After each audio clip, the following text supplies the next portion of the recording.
نحمدہ ونصلی ونسلم علی رسولہ الکریم بسم اللہ الرحمن الرحیم۔ السلام علیکم ورحمۃ اللہ۔ امید کرتا ہوں آپ خیریت سے ہوں گے۔ میں ہوں کاشف محمود اور آپ دیکھ رہے ہیں اسلامک ہب آفیشیل۔ ناظرین، ایک بات یاد رکھیے کہ اللہ رب العزت وہ واحد ذات ہیں جو اس بات پر قادر ہیں کہ آپ کے سارے مسائل کو حل فرما دیں۔ اس کائنات کے اندر موجود کوئی چیز ایسی نہیں، کوئی انسان، کوئی جن، کوئی فرشتہ، کوئی غیر مرئی طاقت، کوئی مخلوق ایسی نہیں جو اللہ رب العزت سے آپ کا مسئلہ حل کروا سکے کسی طریقے سے بھی۔ اصل مسئلہ حل کروانا ہے آپ نے اللہ رب العزت سے خود اپنا مسئلہ حل کروائی۔ دعا سے مسئلہ حل ہو جاتا ہے اور اللہ رب العزت اعمال سے مسائل کو حل فرماتے ہیں۔ لیکن اگر کوئی چاہے کہ اللہ رب العزت کی منشا نہ ہو اور میں مسئلہ حل کر دوں، یہ تو نہیں ہو سکتا۔ ہاں، اللہ رب العزت چاہے تو ہی مسائل حل ہوتے ہیں۔ بیماری دوا سے ختم نہیں ہوتی۔ بیماری کو ختم کرنے والی ذات اللہ رب العزت کی ذات ہے، کرنے والی ذات اللہ کی ہے، سبب میڈیسن ہے۔ زندگی دینے والی ذات، موت دینے والی ذات، صحت بیماری دینے والی ذات، نفع نقصان دینے والی ذات اللہ رب العزت کی ذات ہے۔ ساری دنیا کے انسان مل کر آپ کو نقصان پہنچانا چاہیں، جب تک اللہ رب العزت نہ چاہے نہیں پہنچا سکتے۔ ساری دنیا کے انسان اور جنات اور فرشتے مل کر آپ کو فائدہ پہنچانا چاہیں، تب تک فائدہ نہیں پہنچا سکتے جب تک اللہ رب العزت نہ چاہیں۔ اور یہی اصل ہے، یہی اصل یقین اور ایمان ہے کہ اللہ رب العزت ہم سب کے سارے مسائل کو حل فرما سکتے ہیں، اور اللہ رب العزت ہی اس بات پر قادر ہے۔ اصل بات کا مقصد یہ ہے کہ ہم اب جنرلی اپنی لائف پہ ذرا غور کیجئے۔ میری ویڈیو آپ دیکھ رہے ہیں، اس سے پہلے 24 آورز کا آپ تھوڑا سا شیڈول ذہن میں رکھیے کہ آپ نے کتنی دفعہ اللہ رب العزت کا ذکر کیا ہے، اور آقا پاک صلی اللہ علیہ وسلم کا مبارک ذکر آپ نے کتنی دفعہ سنا ہے۔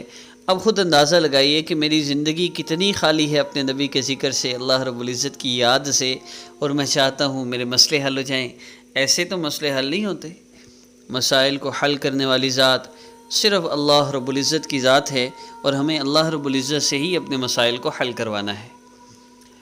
تو اصل دعوت کا بیسک مقصد ہوتا ہے، جو میں اللہ رب العزت کی بڑائی اور تعریف بیان کرتا ہوں، اس کا بیسک مقصد صرف یہ ہے کہ ہمارے دلوں میں یہ بات اتر جائے کہ میرا مسئلہ اللہ کے سوا کوئی نہیں حل کر سکتا۔ اب دیکھیں نا، جو لوگ مجھ سے آ کے کہہ رہے ہوتے ہیں حضرت فلاں نے مجھ پہ جادو کر دیا، فلاں نے مجھ پہ بندش کر دی، فلاں نے ایسے کر دیا، تو میں صرف یہی عرض کرتا ہوں کہ اللہ رب العزت نہیں چاہتے تھے کہ آپ پہ بندش ہو، اور وہ بندہ چاہتا تھا بندش ہو، تو کیا ہو سکتی ہے؟ قطعاً نہیں ہو سکتی جب تک اللہ رب العزت نہ چاہیں۔ تو پھر میں عرض کرتا ہوں کہ پھر اللہ رب العزت نے چاہا کیوں ہے؟ کسی نے آپ پہ جادو کیا ہے، سفلی عمل کیا ہے، اتنا کچھ کر دیا ہے کہ اب آپ نہیں بچنے والے، لیکن اللہ رب العزت نے فیصلہ نہیں فرمایا تو آپ کو کچھ نہیں ہو سکتا۔ آپ کو کچھ ہو رہا ہے تو اس کی وجہ کیا ہے؟ اللہ رب العزت سے ہمارا تعلق نہیں ہے۔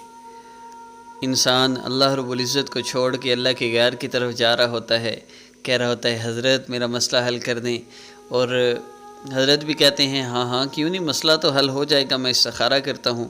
اور پھر استخارے کے نام پہ لوٹا جاتا ہے کہ جی آپ کو تو بڑا مسئلہ ہے، اور بڑی سختی ہے آپ پر، بڑی تنگی ہے آپ پہ، آپ نہیں بچنے والے، اب بہت کچھ ہو رہا ہے۔ گزشتہ ویڈیو میں نے عرض کیا کہ تعویذ اور استخارہ وغیرہ اس کی شرعاً کوئی حیثیت نہیں، تو ایک صاحب نے کمنٹ کیا کہ آپ کی یہ بات غلط ہے۔ تو میں اس میں ایک بات عرض کر دوں کہ تعویذ سے مراد وہ تعویذ ہیں جو اللہ رب العزت سے جو دعائیں کی گئی ہیں، جو مانگا گیا ہے، اس کے علاوہ کوئی تعویذ ہو، جیسے اعداد لکھے ہوئے ہوتے ہیں اس کے تعویذ ہیں، اور ویسے نہ سمجھ آنے والا کچھ لکھا ہو وہ تعویذ ہیں، تو یہ تعویذ تو جائز ہی نہیں۔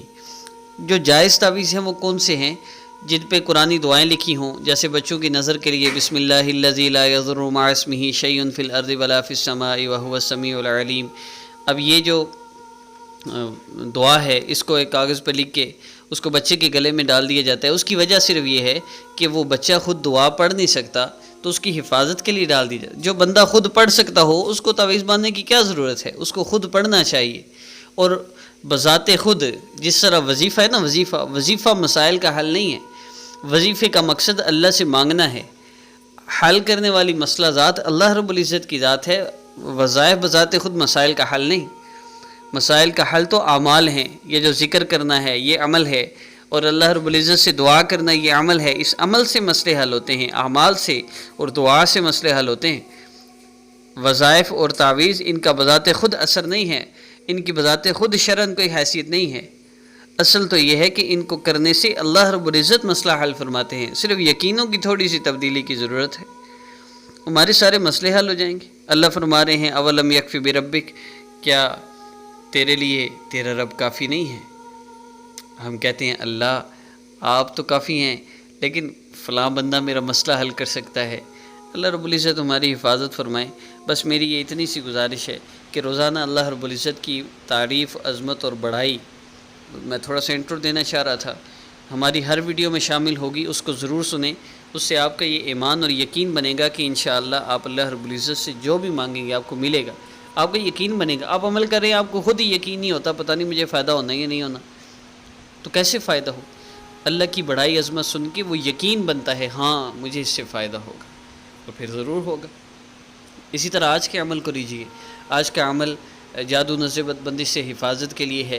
آپ نے قرآن پاک کی آخری 2 سورتیں 70 مرتبہ پڑھنی ہیں۔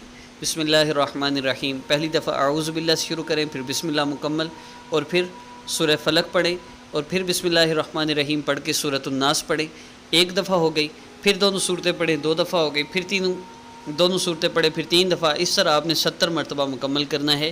اول آخر 3 مرتبہ درود پاک پڑھنا ہے۔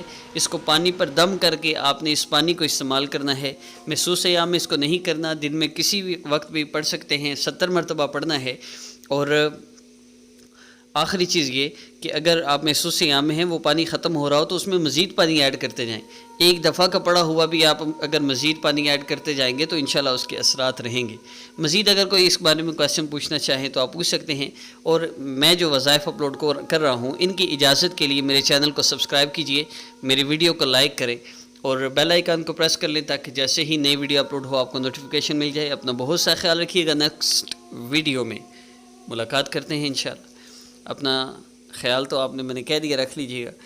اور ایک بات کرنی تھی لیکن انشاءاللہ نیکسٹ ویڈیو میں کروں گا۔ السلام علیکم ورحمۃ اللہ۔